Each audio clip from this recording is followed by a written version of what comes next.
जय हिंद friends, welcome you all to sleepy classes.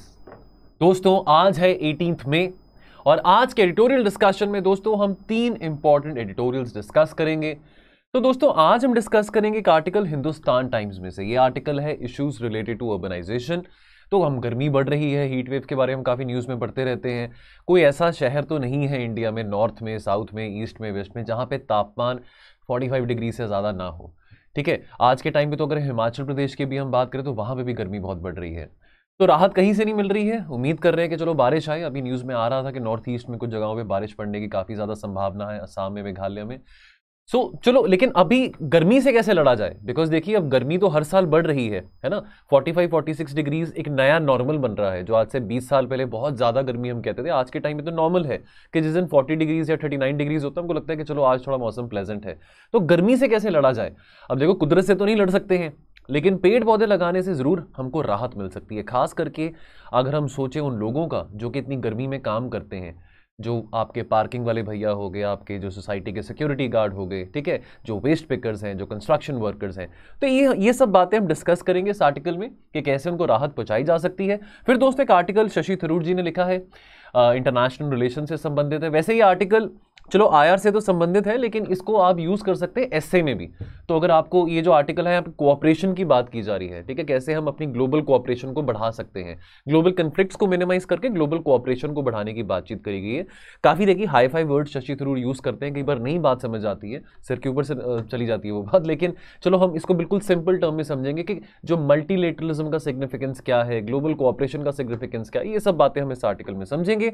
और दोस्तों फिर एक आर्टिकल हम अगेन हिंदुस्तान टाइम्स में से डिस्कस करेंगे, पुलिस रिफॉर्म से संबंधित है। तो असल में दबंग बनने के लिए, सिंगम बनने के लिए कि आपको 16 इंच का बाइसेप चाहिए कि 44 इंच की छाती चाहिए? असल में अगर आपने दबंग या सिंगम पुलिस ऑफिसर बनना है तो आपको एक साफ नीयत चाहिए।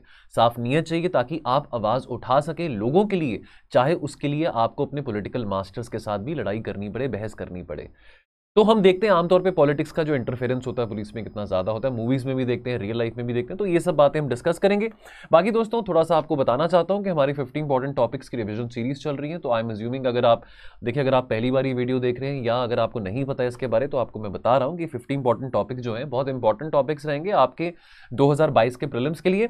तो दोस्तों ये यहाँ पे अगर शेड्यूल की बात करूँ, यहाँ पे शेड्यूल दिया हुआ है, वीक 2 चल रहा है। अभी आज पॉलिटी का सेशन हुआ था, प्रेरणा मैम ने और गुलमहक मैम ने, हमारे पॉलिटी के फैकल्टीज़ हैं, उन्होंने ये लेक्चर लिया था पॉलिटी का। तो दोस्तों कल इकॉनमी का होगा, फिर फ्राइडे को एनवायरनमेंट का और सैटरडे को आईआर का। और ये वीक 3 का शेड्यूल है, तो आप इसको नोट कर लेना।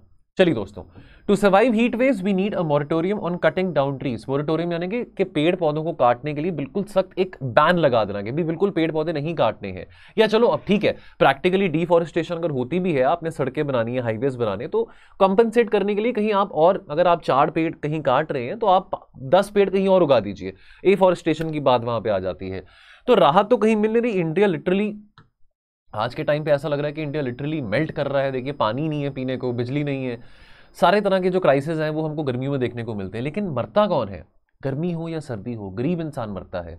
हम ये बात भूल जाते हैं कि चलो ग्लोबल वार्मिंग की बातें हम यहाँ पे एसी में बैठ के तो कर रहे हैं, ठीक है, बड़े बड़े जो लीडर्स हैं दुनिया भर के, कॉन्फ्रेंस ऑफ पार्टी होती है, मीटिंग्स होती हैं, ग्लासगो है, पेरिस है, ठीक है, तो यहाँ पे एसी रूम्स में बैठ के बहुत सारी बातें करी जाती है, नेट ज़ीरो की बात करी जाती है कि जी हम green house gas emission reduction target set कर रहे हैं। लेकिन जो असल में जो वर्कफोर्स है, अगर इंडिया की बात करें, और आपको ये भी पता है कि इनफॉर्मल इकोनॉमी हमारे यहाँ पे बहुत ज़्यादा है। In fact 90% of the workers in India they are in the informal sector. तो वो इनफॉर्मल सेक्टर वाले वर्कर्स कौन से हैं? आपके जो सोसाइटी में जो आपके सिक्योरिटी गार्ड वाले भैया हो गए, माली हो गया, मोची हो गया, ठीक है, जो आपके कंस्ट्रक्शन वर्कर्स हो गए, ठीक है, ये सब जो आपके पार्किंग अटेंडेंट्स हो गए ना, जब पार्किंग की पर्ची काटते हैं, आप किसी मॉल में जाते हैं, सिक्योरिटी गार्ड्स वहाँ पे खड़े होते हैं। अब वो तो गर्मी में खड़े हैं, ठीक है, अब वो तो एसी में नहीं खड़े हैं, तो गर्मी तो उनको भी लगती है। आपको गर्मी लगती है, हमको गर्मी लगती है, उनको भी गर्मी लगती है।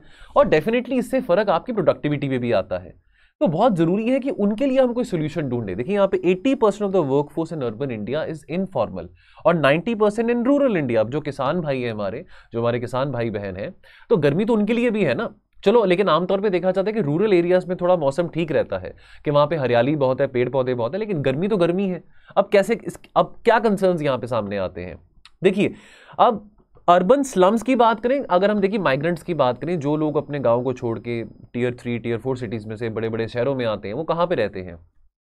कोई एक कनाल की कोठी में तो नहीं वो रहते हैं, ठीक है, कोई उनके पास बहुत आलीशान 3 BHK 4 BHK फ्लैट तो नहीं होता। जहाँ पे वो रहते हैं बहुत एक इनफॉर्मल अनऑर्गेनाइज्ड कॉलोनीज होती हैं, ठीक है, वो रेगुलेटेड कॉलोनीज भी नहीं होती हैं, ठीक है। और वहाँ पे कैसे भी, जैसे आप वो जो उनकी जो छत होती है, कोई देखिए पक्की छत तो होती नहीं है, टिन की छत बनी होती है, ठीक है, प्लास्टिक शीट्स अपनी छत के ऊपर रखी होती है। अब ये प्लास्टिक शीट्स या टिन रूफ से आप कितना अपने आप को बचा सकते हैं, गर्मी से हो या सर्दी से हो या बारिश से हो, है ना। और देखिए बहुत हम फॉर्चुनेट है कि अभी हम यहाँ पे बैठे हैं, हमको हमारे पास पानी है, ठंडा पानी पी सकते हैं, ठीक है। लेकिन अब बहुत सारे जो लोग हैं, जो इनफॉर्मल सेक्टर इकोनॉमी वर्कर्स की हम बात करें, इनके पास पानी पीने के लिए ठंडा पानी भी नहीं होता। ठंडा पानी पीने का तो मन करता है इस तरह के मौसम में।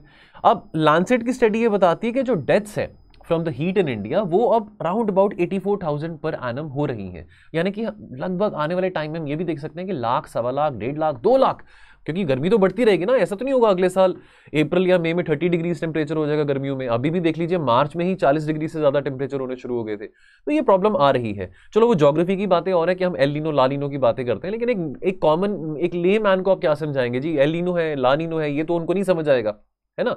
अब उससे प्रोडक्टिविटी भी इम्पैक्ट करता है। देखिए अब आप किसी कमरे में बैठ के पढ़ाई कर रहे हैं, अब मान लीजिए वहां पे लाइट ना हो। अब चलो कुछ होते हैं जो यूज्ड टू होते हैं कि एसी के बिना भी रह सकते हैं, कि एसी के बिना भी वो अपनी पढ़ाई कर लेते हैं, बल्कि कई होते हैं जिनको लगता है कि एसी में बैठ के नींद आती है, प्रोडक्टिविटी कम हो जाती है। लेकिन चलो आप सर्दी में है, गर्मी में है, अगर आपको लगता है कि एसी में बैठ के या हीटर में बैठ के आपकी प्रोडक्टिविटी बढ़ती है तो अच्छी बात है।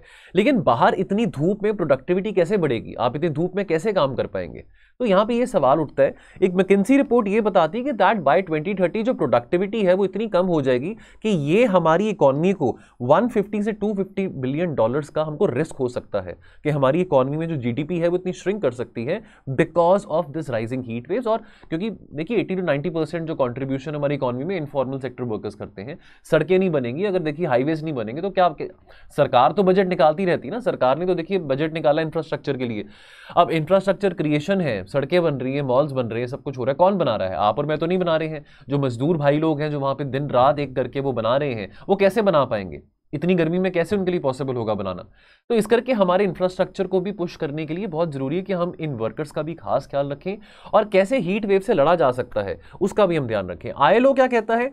ILO International Labour Organization. तो दोस्तों अगर आपने इस साल प्रीलिम्स देना तो देखिए इस तरह की जो रिपोर्ट्स है ना ये पूछी जाती हैं। मेरे को नहीं पता कि आप में से कौन प्रीलिम्स दे रहे हैं इस बार, कौन नहीं दे रहे हैं, लेकिन अगर आप वीडियो देख रहे हैं ध्यान से तो ये जो रिपोर्ट की, ये जो आईएलओ की जो पब्लिकेशन है वार्मर प्लैनेट रिपोर्ट, तो आप इसको थोड़ा नोट कर लेना, बिकॉज यू नेवर नो, इस तरह के क्वेश्चंस कई बार आ जाते हैं फिर हमको पता नहीं होते। अब ये आईएलओ की रिपोर्ट ये कहती है कि जो कंस्ट्रक्शन वर्कर्स हैं वो बहुत वल्नरेबल है। अब हमारे इस साल के बजट में 20,000 करोड़ एलोकेट किया गया हाईवे एक्सपेंशन के लिए। कौन बनाएगा हाईवेज? ये वर्कर्स ही बनाएंगे, मजदूर भाई लोग बनाएंगे, ठीक है। अब ये कौन बनाएगा, ये सड़कें कौन बनाएगा अगर इतनी गर्मी बढ़ती रहेगी? ठीक है, तो इस करके बहुत जरूरी है कि हम वर्क प्लेसेस ऐसी बनाएं जो थोड़ी वर्क फ्रेंडली भी है, साथ में वहाँ पे शेड है, वहाँ पे फैसिलिटीज़ हैं कि भी जो लोग हैं वहाँ पे थोड़ा रेस्ट कर सकते हैं। दोपहर के टाइम घंटा 1.5 घंटा, खास करके 1 बजे से लेकर 3 साढ़े 3 बजे तक थोड़ा रेस्ट। खास करके जो मजदूर लोग हैं जो सुबह से अपनी दिहाड़ी कर रहे हैं, जो मजदूरी कर रहे हैं, तो उनके लिए बहुत जरूरी है कि इस तरह की प्रोविजंस बनाई जाए। उनके पास ठंडा पानी है पीने के लिए, खाना है, ठीक है। अब जो कॉन्ट्रैक्टर होता है, देखिए कंस्ट्रक्शन फर्म है, आपने किसी को कॉन्ट्रैक्ट दिया हुआ है कि भाई 15-20 वर्कर्स लगे हैं कोई बिल्डिंग बनाने के लिए, तो वहाँ पे जहाँ पे बिल्डिंग बन रही है वहाँ पे कॉन्ट्रैक्टर को ये भी ध्यान रखना चाहिए कि भाई उनको पानी चाहिए, उनको खाना चाहिए, या अगर वर्कर्स को 1-2 घंटा रेस्ट भी करना है तो इस तरह की जो फैसिलिटीज़ हैं, सुविधाएं हैं, वो प्रोवाइड करने से कुछ ज़्यादा नुकसान नहीं हो जाएगा किसी कंपनी को, ठीक है।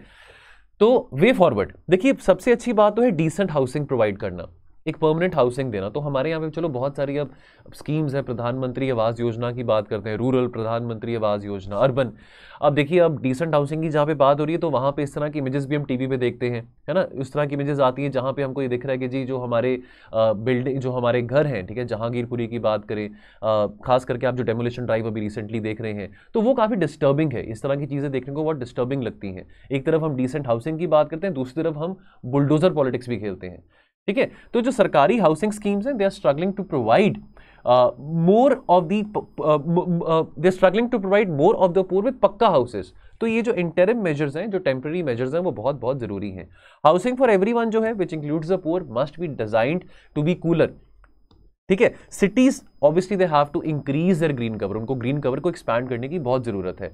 तो जो ट्रीज़ हैं, पेड़ पौधे हैं, ओपन स्पेसेस हैं, जितनी वो बढ़ेंगी, जितना शेड होगा उतना ही बेहतर होगा, ठीक है, उतना ही लोगों को राहत मिल सकती है। और यहाँ पे कुछ ऐसे सजेशन भी दिए गए हैं कि जो पब्लिक स्पेसेस हैं, प्राइवेट स्पेसेस हैं, उनको ओपन अप किया जा सकता है, स्टेडियम्स हैं, ठीक है, एम्प्टी कॉलेज हॉस्टल्स हैं, कि कैसे उसको ओपन अप करके वहाँ पे चलो सरकार अगर चाहे तो एयर कंडीशनिंग सर्विसेज भी दे सकती है, एयर कंडीशनिंग सर्विसेज प्रोवाइड करके वहाँ पे जो लोग गर्मी के टाइम पे वहाँ पे जो लोग हैं, खास करके जिनकी जो ड्यूटी है, जो इस तरह जो कंस्ट्रक्शन एक्टिविटीज़ में इन्वॉल्व हैं, जो लेबर एक्टिविटीज़ में इन्वॉल्व हैं, वो ये स्पेसेस यूटिलाइज कर सकते हो दोपहर के टाइम पे घंटा 2 घंटा सोने के लिए, रेस्ट करने के लिए, ठीक है। तो कंक्लूजन क्या निकलता है? देखिए दोस्तों, कंक्लूजन में बात आती है कि देखिए to survive these heat waves and grow, देखिए इकोनॉमी को भी ग्रो करना, साथ में हीट वेव्स, इस तरह के हीट वेव्स में भी हमने सर्वाइव करना है, ठीक है। दोनों बातें पैरेलली चलेंगी। हमको ये जो पेड़ पौधे जो काटने का जो बिजनेस है, इसको बिल्कुल कट डाउन करना पड़ेगा, ठीक है। अब यहाँ पे दोस्तों एक बहुत इंपॉर्टेंट कंसेप्ट आ जाता है, बहुत ब्रीफली डिस्कस कर लेते हैं कि अर्बन हीट आइलैंड्स क्या चीज़ है, what is urban heat islands. देखिए अर्बन हीट आइलैंड एक लोकल और टेम्पररी फिनोमेना है, जहाँ पे एक शहर के अंदर ही कुछ सर्टन एरियाज होते हैं जो कि हायर टेम्परेचर या हायर हीट लोड वहाँ पे रहता है, ठीक है, than compare to the surrounding और the neighbouring areas on the same day, ठीक है। तो ये अर्बन हीट आइलैंड का कंसेप्ट थोड़ा इंपॉर्टेंट है, इसकी डेफिनेशन है ये 2 लाइन्स की, तो इसको आप नोट करके इसको पढ़ लेना। चलिए तो दोस्तों आगे बढ़ते हैं। चलिए दोस्तों, आगे बढ़ने से पहले एक और इन्फॉर्मेशन आपको मैं देना चाहता हूं। तो ये दोस्तों, यदि आपका ऑप्शनल पॉलिटिकल साइंस और इंटरनेशनल रिलेशन है, या यदि ये ऑप्शनल आप लेने में इंटरेस्टेड हैं, तो दोस्तों हमारे यहाँ पे स्लीपी क्लासेस में Prerna ma'am political science and international relation पढ़ाते हैं। तो दोस्तों अगर आप ये कोर्स अवेल करना चाहते हैं तो बहुत कॉम्प्रिहेंसिव फीचर्स हैं इस कोर्स में।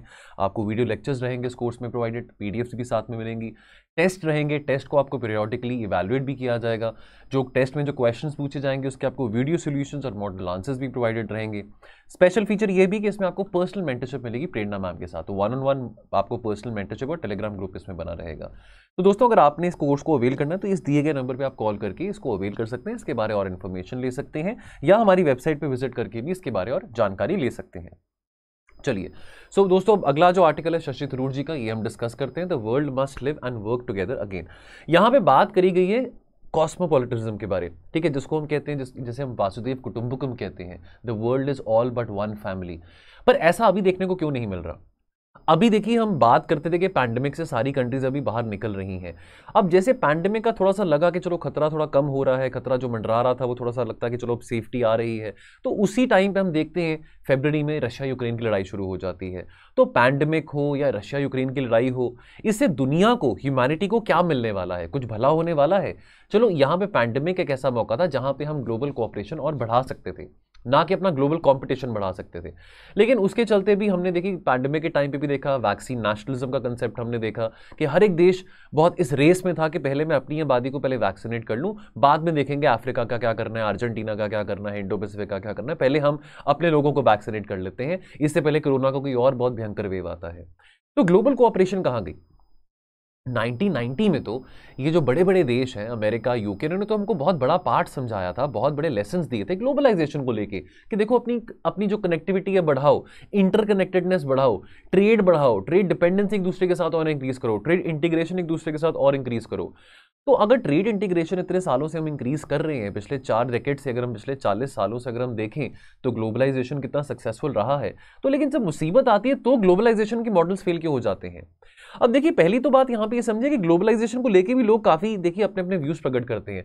कुछ लोग हैं जो कहते हैं ग्लोबलाइजेशन अच्छी चीज नहीं है, तो ये बैश ग्लोबलाइजेशन, खास करके जो डेवलप्ड इकोनॉमी के जो वर्कर्स हैं, उनका ये कहना है कि देखिए ग्लोबलाइजेशन के चलते जो हमारी जो नौकरियां हैं, वो इंडिया में जो लोग बैठे हैं, चाइना में जो लोग बैठे हैं, फिलीपींस में जो लोग बैठे हैं, वो हमारी नौकरियां खा रहे हैं। अब ग्लोबलाइजेशन देखिए, अब आज के टाइम पे कॉम्पिटेटिव वर्ल्ड है, तो अगर आप टैलेंटेड हैं, तो चाहे आप इंडिया में रहते हैं, चाहे आप फ्रांस में रहते हैं, चाहे आप अर्जेंटीना में रहते हैं, talent will reward you. Talent अगर आप कहीं पे भी, आपको अगर आप टैलेंटेड हैं, वेल क्वालिफाइड हैं, तो आपको कहीं नौकरी मिल रही है, तो अब ये थोड़ी वो कंपनी वाला देखेगा कि भाई आपकी नेशनैलिटी क्या है ना। तो ग्लोबलाइजेशन ने तो ओपन स्पेस रखा है सबके लिए, ठीक है, जो बेस्ट टैलेंट है वो आगे आके अपनी अपॉर्चुनिटी अवेल कर सकता है, राइट। अब लेकिन कुछ लोग हैं डेवलप्ड इकोनॉमीज में, खास करके अगर हम बात करें, देखिए अभी पीछे डोनाल्ड ट्रंप भी जब प्रेसिडेंट बने थे अमेरिका के, उन्होंने क्या स्लोगन दिया था कि let's make America great again, ठीक है, अमेरिका फर्स्ट का स्लोगन दिया था, और ये दावा भी करा था अमेरिकन वर्कर्स को कि भी मैं आपको बचाऊंगा, कि आपकी जो नौकरियां जो इंडियन वर्कर्स आके या जो चाइनीज वर्कर्स आके खा रहे हैं, तो मैं उस पर रोक लगाऊंगा, H-1B जो वीजा पॉलिसी उस पर और स्ट्रिक्टर मैं कंट्रोल्स करूंगा। लेकिन ये बात समझनी बहुत जरूरी है कि ग्लोबलाइजेशन को बुरा कहने से कोई सोल्यूशन है क्या? ग्लोबलाइजेशन को बुरा कहने से हम इन कॉम्प्लेक्स प्रॉब्लम्स के साथ लड़ सकते हैं?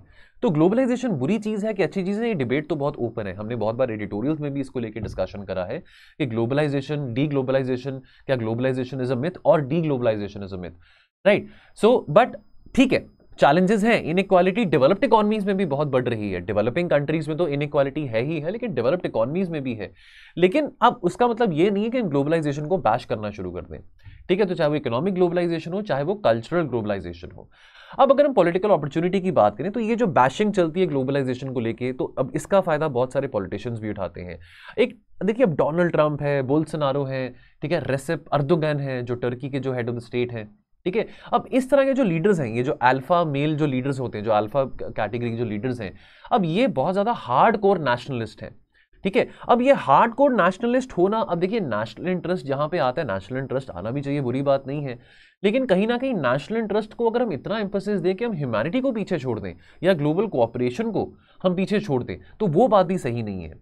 तो अब देख रहे हैं जैसे कि चलो बोल्सोनारो थे, चाहे डोनाल्ड ट्रंप है, चाहे अर्दोगन है, अब इस तरह के, अब फॉर एग्जांपल हम बोरिस जॉनसन की भी बात करें, स्कॉट मॉरिसन की भी बात करें ऑस्ट्रेलिया में, ठीक है। अब इस तरह के जो लीडर्स हैं, अब यहाँ पे हमने वैक्सीन नेशनलिज्म का कंसेप्ट भी देखा, ठीक है, कि कैसे अब इनको था कि पहले अपने देश में जो उनकी आबादी है उन लोगों को पहले वैक्सीनेट कर लेते हैं पहले, बाद में बाकी देशों का देखा जाएगा, ठीक है। So nations they were trying aggressively from the last 2 years कि कैसे हम मेडिसिन को, अब देखिए supply chain facilities definitely hit करी थी पिछले 2 साल में पैंडेमिक में, ठीक है। अब जो ग्लोबल सप्लाई चेन्स हैं वो तो वल्नरेबल रहेंगी, चाहे पैंडेमिक आए, चाहे रशिया यूक्रेन की लड़ाई हो, चाहे इराक में लड़ाई हो, चाहे सीरिया में लड़ाई हो।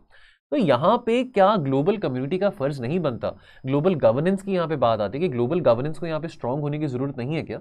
जब पता है कि पिछले 30-35 सालों से इतनी कम्प्लेक्स इंटरडिपेंडेंस है सब देशों के एक दूसरे के ऊपर। पाठ तो ये पढ़ाया गया था ना कि जितना ट्रेड करेंगे, जितना एक दूसरे के साथ अपने संबंध अच्छे रखेंगे, ठीक है, जितना exchange of goods and services होगा उतनी लड़ाइयां कम होंगी। तो लेकिन जब इस तरह की संकट आई है तो आपका ये पाठ कहां पे गया, ठीक है? तो आपका ये कोऑपरेशन दिखाने वाला एटीट्यूड क्यों नहीं देखने को मिल रहा? दुनिया वल्नरेबल है। यूक्रेन और पैंडेमिक ने ये जो दोनों फैक्टर्स हुए हैं पिछले 2 साल में, इसने हमको ये प्रूव कर दिया है कि देखिए जो हमारी दुनिया है वो बहुत बहुत वल्नरेबल है। और ये मिथ है कि हम नहीं हुए, जो ये था ना जो कि ग्लोबलाइजेशन के कारण हम बहुत क्लोज आ चुके हैं, ठीक है, हम बहुत ज्यादा एक हार्मनी वाली भावना है सब देशों के बीच में। तो क्लियरली ये दोनों इंसिडेंट्स ये बताते हैं कि नहीं, अभी ग्लोबल कोऑपरेशन इतनी अचीव नहीं हो पाई है। वर्ल्ड इकोनॉमी ने थ्राइव जरूर करा है ग्लोबलाइजेशन जब से शुरू हुई है 1980s ऑनवर्ड्स, तो वो चाहे चाइना है, चाहे वो इंडिया है, यूरोपियन यूनियन है, ठीक है, लेकिन उसके बावजूद भी आज हम वो लेवल्स अचीव नहीं कर सके मैच्योरिटी के। ग्लोबल गवर्नेंस लेवल्स इतने ज्यादा मैच्योर नहीं है, ठीक है। तो चाहे फाइनेंशियल क्राइसिस 2008-9 में आया था, या चाहे वो चाइना और अमेरिका की ट्रेड वॉर हो, ठीक है, तो कोविड और यूक्रेन की लड़ाई ने भी इस बात के जो चैलेंजेस हैं वो और बढ़ा दिए हैं। देखिए, look at the global trade, ठीक है। तो अभी हम ग्लोबलाइजेशन कह रहे थे, globalisation has been thriving, global economy has been thriving from the past 40 years, लेकिन कोविड के चलते और यूक्रेन के चलते जो हमारा ग्लोबल ट्रेड है that has fallen down by 1/3। Look at the situation of most of the economies today. Most of the economies they are fighting inflation, whether it's Nepal, whether it's Sri Lanka, whether it's America, whether it's India. कोई ऐसी economy नहीं है जहां पे महंगाई की problem ना चल रही हो, सप्लाई साइड इश्यूज ना आ रहे हो। हर एक देश में इश्यूज देखने को मिल रहे हैं, राइट। और कोविड के चलते ये देखिए, ये जो एक नई बात सामने है कि जो फॉरेनर्स हैं भाई उनको अपने देश में मत लेके आओ, कि भाई फॉरेनर्स के ऊपर बैन लगाने चाहिए, इमिग्रेशन कंट्रोल्स होने चाहिए कि भाई जितने लोग फॉरेन से यहाँ पे आएंगे वो कोविड लेके आएंगे। तो अब फॉरेनर्स को भी इस तरह की भावना से देखा जाता है, ठीक है। वहां पे कोविड के टाइम पे चलो इस तरह का बैन लगाना, इमिग्रेशन कंट्रोल्स लगाना सही भी था, लेकिन अब क्या अब इस भावना को हम बहुत ज्यादा लंबे समय तक लेके चल सकते हैं आगे, ठीक है। तो ये जो फीलिंग है, ये जो इमोशन है कोविड के चलते कि भी फॉरेनर्स जो है उससे डर के रहो, बच के रहो, वो कोविड फैला सकते हैं, ये आने वाले समय में टूरिज्म के लिए भी अच्छा नहीं रहेगा। तो ग्लोबल कोऑपरेशन सर्टनली यहाँ पे मिसिंग है। तो हमने पिछले 2 साल में what we have learned in the last 2 years कि जो नेशनल इंटरेस्ट है that should trump international cooperation. देखिए, नेशनल इंटरेस्ट हर एक देश के लिए बहुत जरूरी होता है, ठीक है। हम वो बात डिस्कस भी करते हैं, कोई परमानेंट फ्रेंड नहीं है, कोई परमानेंट एनिमी नहीं है, आपके नेशनल इंटरेस्ट पहले आते हैं, आने भी चाहिए। लेकिन अब यहाँ पे तो कोविड के चलते, यूक्रेन क्राइसिस के चलते तो एक मौका है जहाँ पे इंटरनेशनल कोऑपरेशन को और बढ़ावा मिलना चाहिए, ठीक है, अपने नेशनल इंटरेस्ट को थोड़ा सा कीप असाइड करके। अब एम्फोसिस किस पे देखने को मिलता है? सॉवरेनिटी के ऊपर। हम जैसे वैक्सीन नेशनलिज्म की बात करते हैं, सेल्फ प्रोटेक्शन की बात करते हैं, प्रोटेक्शनिस्ट ट्रेड पॉलिसीज की बात करते हैं। काफ़ी लोगों का ये भी मानना है कि अगर हम डोनाल्ड ट्रंप को कहते थे कि डोनाल्ड ट्रंप के चलते अमेरिका बहुत प्रोटेक्शनिस्ट हो रहा था या बहुत इनवर्ट हो रहा था, तो बहुत लोग क्रिटिसाइज करते हैं आत्मनिर्भर भारत को भी, ठीक है, कि ये बहुत प्रोटेक्शनिस्ट ट्रेड पॉलिसी है। जो वैसे तो हम बहुत बार ये बात को क्लियर कर चुके हैं कि आत्मनिर्भर भारत डजंट मीन कि हम प्रोटेक्शनिस्ट हो रहे हैं। हम अपनी सेल्फ सफिशिएंसी को बढ़ाना चाहते हैं, अपनी वल्नरेबिलिटी और अपनी डिपेंडेंसी बाकी देशों पे कम करना चाहते हैं। लेकिन बहुत सारे ऐसे देश हैं जो कि प्रोटेक्शनिस्ट ट्रेड पॉलिसीज फॉलो कर रही हैं। और यूनाइटेड नेशंस का रोल देखिए, अब यूएन कहाँ पे है? यूएनएससी, यूनाइटेड नेशंस, इतने बड़े बड़े इंस्टीट्यूशंस हैं, इतने समझदार लोग यहाँ पे बैठे हुए हैं, लेकिन इनकी रेलेवेंस आज के टाइम पे क्या है? इनके नाक के नीचे लड़ाइयाँ चल रही हैं, ठीक है, इतने बड़े क्राइसिस हो रहे हैं, इनकी गवर्नेंस स्टैंडर्ड्स कहाँ पे हैं? तो दोस्तों, ये जो मल्टीलेटरलिज्म की यहाँ पे बात आती है, as sovereignties are reasserted across the world, trade agreements and the treaties and the trade agreements are increasingly questioned. So this is being, so multilateralism is increasingly being questioned. Multilateralism, इसको पहले देखिए एक इसको it was taken as once for granted Mantra for international cooperation, कि बहुत सारे देश कैसे अपनी अलाइनमेंट इकट्ठी कर सकते हैं, बहुत सारे देश जो हैं अपने जो कन्वर्जन सिखा सकते हैं बहुत सारे इश्यूज के ऊपर, चाहे वो क्लाइमेट चेंज है, चाहे वो साइबर सिक्योरिटी है, चाहे वो टेररिज्म है। तो मल्टीलेटरलिज्म तो अच्छी बात मानी जाती थी, ठीक है, एटलीस्ट यूनिपोलैरिटी से बेटर है, ठीक है, या बायपोलैरिटी से बेटर है कि मल्टीलेटरलिज्म हो। लेकिन आज के टाइम पे वो मल्टीलेटरलिज्म देखने को नहीं मिल रही है। So we are seeing a withdrawal from the multilateralism. तो चाहे वो ब्रिटेन है जो कि विड्रॉ कर चुका है अपने आप को यूरोपियन यूनियन से, चाहे वो अमेरिका है leaving the landmark Paris agreement, ठीक है, चाहे वो ट्रंप जी थे, president Trump, now he had put the United States out of the World Health Organization। तो चाहे हम WHO के रिस्पॉन्स की बात करें टू द आउटब्रेक, बिकॉज ऐसा माना गया था कि WHO बहुत ज़्यादा बायस दिखा रहा है टुवर्ड्स चाइना, ठीक है। तो this points to the waning legitimacy of the international institutions. तो जो मल्टीलेटरलिज्म है वो खतरे में है, ठीक है। अब चाइना को कंटेन करने के लिए मिनीलेटरलिज्म की बात की जाती है कि कैसे लाइक माइंडेड कंट्रीज जो है, लाइक माइंडेड नेशन जो है, वो अलायंस बना सकते हैं, वो कन्वर्जन सिखा सकते हैं इशूज के ऊपर ताकि चाइना को कंटेन करा जाए। लेकिन जब इस तरह के कन्फ्लिक्ट्स आते हैं, पैंडेमिक है, रशिया यूक्रेन क्राइसिस है, तो ये मिनीलेटरलिज्म या मल्टीलेटरलिज्म देखने को क्यों नहीं मिलती है? चलिए कंक्लूजन क्या निकलता है दोस्तों? जो फिनोमेना है of de globalisation has its regional implications as well. तो अगर हम बात करें, देखिए दोस्तों, अगर हम इटली की बात करें, देखिए Italy was the first major centre of the कोविड-19 क्राइसिस। तो जो यूरोपियन यूनियन के जो देश थे उन्होंने इटली की कितनी मदद करी? इटली की तो बिल्कुल मदद नहीं करी। यूरोप की अगर हम बात करें, यूरोप को पोस्टर चाइल्ड माना जाता था मल्टीलेटरलिज्म का, रीजनल इंटीग्रेशन का। यूरोपियन यूनियन की बात यहाँ पे आ जाती है, लेकिन यूरोपियन यूनियन के देश कहाँ पे थे जब इटली में इतना क्राइसिस हो रहा था कोविड के चलते? तो जो इंटरडिपेंडेंस है, ये जो रेड में लाइन मैंने बोल्ड में इटैलिक्स में हाईलाइट करी है, इसको आप नोट डाउन कर सकते हैं, इंपॉर्टेंट पॉइंट है। इंटरडिपेंडेंस जो है ये क्या मांगता है? ज्यादा ग्लोबल गवर्नेंस मांगता है, not less but more global governance, ठीक है जी। चलिए, तो दोस्तों आज का लास्ट एडिटोरियल है how to insulate the police from politics. तो दोस्तों यहाँ पे धर्म युद्ध की बात करते हैं। देखिए महाभारत की लड़ाई हुई थी पांडव और कौरवों के बीच में। अब पांडव क्यों जीते थे? वो जीते थे बिकॉज धर्म यानी कि लॉ जो है वो उनकी साइड पे था। अब आज इतने सालों के बाद यहाँ पे देखिए बड़ा एक फनी इंसिडेंट हुआ था पीछे, जो तेजिंदर पाल सिंह बग्गा जी का हुआ था। अब देखिए उन्होंने कोई ट्वीट किया था, दिल्ली में बैठे थे वो। अब इससे क्या हुआ किसी को पंजाब में, कि Punjab police all the way Delhi गई उनको गिरफ्तार करने के लिए, ठीक है, उनको गिरफ्तार किया। उसके बाद यहाँ पे देखिए 3 पुलिस, देखिए अब यहाँ पे बात धर्म युद्ध की करी गई है, तो पहले पांडवों और कौरवों की जो बात यहाँ पे करी है कि धर्म से उन्होंने लड़ाई लड़ी थी, लेकिन आज के टाइम पे जो पुलिस है क्या वो धर्म से अपनी ड्यूटीज निभा रही हैं? क्या वो लॉ को अपहोल्ड करके अपनी ड्यूटीज निभा रही हैं? तो यहाँ पे जो एग्जाम्पल दिया गया है तेजिंदर पाल सिंह बग्गा का, कोई ट्वीट, अब चलो ये तेजिंदर पाल सिंह बग्गा हो या जिग्नेश मेवानी हो या कोई और पॉलिटिकल एक्टिविस्ट हो, तो अगर वो कहीं पे बैठ कर कुछ ट्वीट कर रहे हैं, डजंट मीन कि आप अपनी पुलिस को भेजकर उनको अरेस्ट करवा लेंगे, ठीक है। तो यहाँ पे देखिए बड़ा फनी इंसिडेंट हुआ था, पंजाब पुलिस ने तेजिंदर पाल सिंह बग्गा जी को अरेस्ट किया, ठीक है। फिर यहाँ पे बीच में हरियाणा पुलिस भी आ गई, तो जब उनको लेके वो आ रहे थे चंडीगढ़ के टुवर्ड्स आ रहे थे, कुरुक्षेत्र में हरियाणा पुलिस ने रोक लिया। हरियाणा पुलिस ने बोला कि जी आपको इनको रिलीज करना पड़ेगा। पंजाब पुलिस के ऊपर केस डाल दिया था दिल्ली पुलिस ने। तो यहाँ पे Delhi police, Haryana police, Punjab police, तीनों पुलिस यहाँ पे आ गई। तो क्या तीनों पुलिस का काम अपने पॉलिटिकल मास्टर्स को या अपनी पॉलिटिकल पार्टीज को केटर करने का है, ठीक है। लॉ एंड ऑर्डर सिचुएशन में क्या सिर्फ तेजिंदर पाल सिंह बग्गा जी ही बहुत इंपॉर्टेंट थे, जो इनकी अरेस्ट को लेकर मुद्दा इतना सेंसेशनलाइज कर दिया गया था, ठीक है। पॉलिटिकल एक्टिविस्ट हैं जो भी हैं, कुछ ट्वीट कर रहे हैं, कुछ कह रहे हैं, कोई क्राइम तो नहीं उन्होंने करा था ना।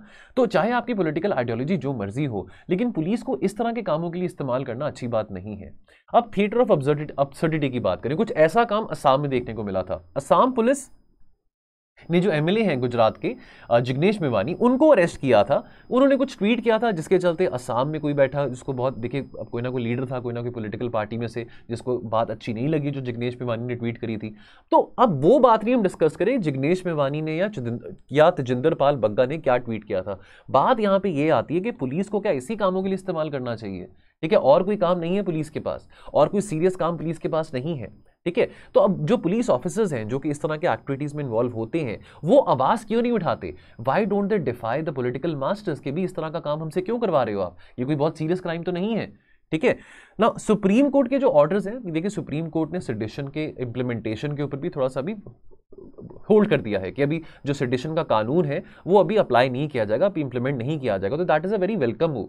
ठीक है, तो अब देखिए दोस्तों यहाँ पे ये बात आती है पॉलिटिक्स एंड पुलिस की। अगर हम बात करें, देखिए बहुत सारे जो पॉलिटिशियंस हैं वो भी जो अपना फेम है, जो उन्होंने नाम कमाया है, वो इस करके कमाया बिकॉज उन्होंने पुलिस के साथ पंगे लिए हैं, पुलिस के साथ कन्फ्रंटेशंस करी हैं, मीडिया में आए हैं, लाइमलाइट में रहे हैं, इस करके उनका नाम बना है। लेकिन क्या ये बहुत अच्छी बात है हमारी डेमोक्रेसी के लिए कि पुलिस के साथ, देखिए पुलिस जो है उनकी अल्टीमेट अकाउंटेबिलिटी जो है पब्लिक के ऊपर है, पॉलिटिशियंस के ऊपर नहीं है। अब पॉलिटिकल इंटरफेरेंस पुलिस में हम बहुत देखते हैं, जो पॉलिटिशियंस हैं चाहे वो एमएलएज हैं, वो पुलिस को गालियां देते हैं, पुलिस को कुछ समझते नहीं है। आप इतनी मेहनत करके पुलिस में आते हैं, आईपीएस ऑफिसर बनते हैं, तो क्या ये पुलिस के इंस्टीट्यूशन को शोभा देता है? जितने भी ऑपरेशनल पोस्ट है पुलिस के अंदर, they are under the scanner of the political executive. तो चाहे आप एसएसपी हैं, चाहे आप डीएसपी हैं, चाहे आप डीजीपी हैं, चाहे आप आईजीपी हैं, आपको ट्रांसफर करना 1 मिनट की बात होती है। इन पॉलिटिशियंस के हाथ में होता है कि आपको कभी भी ट्रांसफर कर सकते हैं। अब रिसेंटली उत्तर प्रदेश के जो डीजीपी हैं मुकुल गोयल, उनको ट्रांसफर किया गया था, जबकि वो एक फिक्स टेन्योर पे थे 2 साल के आज बतौर डीजीपी ऑफ यूपी। अब उनको ट्रांसफर क्यों किया गया? उनके अगेंस्ट जो चार्जेस थे, क्या उस बात को प्रूव करा गया था? क्या उस बात को एक्सप्लेन किया गया था? नहीं करा गया था। ठीक है, अब इससे पुलिस का जो मोराल है वो बहुत डाउन होता है। देखिए मूवीज में तो हम देखते हैं, सिंघम में देखते हैं, दबंग में देखते हैं कि जो पुलिस ऑफिसर्स हैं वो पॉलिटिशियंस को थप्पड़ मारते हैं, स्लैप करते हैं, हिट करते हैं, लेकिन असल में ये चीज़ें नहीं होती हैं। तो असल में दबंग बनने के लिए, सिंघम बनने के लिए आपको क्या चाहिए? ठीक है, ये बात यहाँ पे समझनी बहुत जरूरी है। पुलिस ऑफिसर्स को ही, जो लाइक माइंडेड, जो ऑनेस्ट ऑफिसर्स हैं, उनको आवाज़ उठानी बहुत ज़रूरी है अगेंस्ट द पॉलिटिकल मासेस, ताकि उनको इस तरह के कामों के लिए प्रेशराइज ना किया जाए जो कि इतने रेलिवेंट नहीं है। ठीक है, अब कंक्लूजन क्या निकलता है? देखिए बहुत सारे ऐसे ऑफिसर्स हैं जो बहुत अच्छा काम भी करते हैं, बहुत सारे पुलिस ऑफिसर्स हैं जो बहुत नेक और बहुत अच्छी नीयत के साथ काम करते हैं। ठीक है, वो ज़्यादा चमचागिरी नहीं करते अपने पॉलिटिकल मास्टर्स की, लेकिन उनके बारे ज़्यादा न्यूज़ में चीज़ें हमको सुनने को नहीं मिलती हैं, पब्लिक में ज़्यादा चीज़ें सुनने को नहीं मिलती है। तो यहाँ पे कॉलमनिस्ट कह रहे हैं, वैसे ये जिन्होंने आर्टिकल लिखा है वो फॉर्मर आईपीएस ऑफिसर भी रह चुके हैं, वो ये कह रहे हैं कि कुछ अच्छे लोगों को, कुछ अच्छे आदमियों को, they need to stand together and they need to ask certain questions to the media, and they need to tell the media to ask certain questions to the political executive as well as to the judiciary as well. And accordingly, जो ऐसे like minded लोग हैं, जो ईमानदार police officers हैं, they have to apprise the public of their suitability for the post. ठीक है, तो judiciary needs to question the police on all the cases of arbitrary arrest and the actions. तो इस तरह के जो केसेस हैं जहाँ पे बग्गा जी को अरेस्ट कर लिया था या जिग्नेश मेवानी को अरेस्ट कर लिया था, तो सुप्रीम कोर्ट की भी इंटरवेंशन यहाँ पे बहुत ज़्यादा रिक्वायर्ड है कि इस तरह के आर्बिट्री अरेस्ट क्यों करे जा रहे हैं। क्या ये कोर काम है लॉ एंड ऑर्डर मेंटेन करने का? ठीक है, नीड ऑफ द आवर क्या है? बहुत इंपॉर्टेंट बात यहाँ पे है जो रेड में हाईलाइट करी है कि ब्यूरोक्रेसी जो है उसको फैसिलिटेट करने पड़ेगा people oriented, people centric policing को। ठीक है, and they have to fight for the honest policeman, ताकि जो ऑनेस्ट पुलिसमैन है, चाहे वो किसी भी रैंक में हो, चाहे वो हेड कांस्टेबल हो, चाहे वो डीजीपी हो, ताकि उनका मोराल डाउन ना हो। सो दोस्तों जाने से पहले एक PYQ। सो दोस्तों ये ज्योग्राफी से रिलेटेड है, 2013 में आया था। Narmada river flows to the west while most of the large peninsular rivers flows to the east. Why? Number 1, it occupies a linear rift valley. Number 2, it flows between the Vindhyas and the Satpuras. And number 3, the land slopes to the west from central India. तो कौन सी सही option है आप comment section में जरूर बताइएगा। और question frame from the editorials, world is a better place when countries engage in dialogue, इसको इलैबोरेट करिए and discuss the relevance of global governance in times of pandemic और वॉर्स, 250 शब्दों में। तो ये एक ही क्वेश्चन है दोस्तों, क्वेश्चन एक ही है इसका कंटिन्यूएशन में। और जो दूसरा ऑप्शन है, urban India needs a reset to prevent a meltdown, comment करिए इसको 200 शब्दों में। अगर आप चाहें तो कमेंट सेक्शन में आप इसको 2 या 3 सेंटेंसेस में भी अपने व्यूज के साथ प्रकट कर सकते हैं। चलिए ठीक है दोस्तों, आज के लिए इतना ही, मिलेंगे कल और एनालिसिस के साथ। तो आप अपना ध्यान रखिए और पढ़ते रहिए। थैंक यू सो मच, जय हिंद।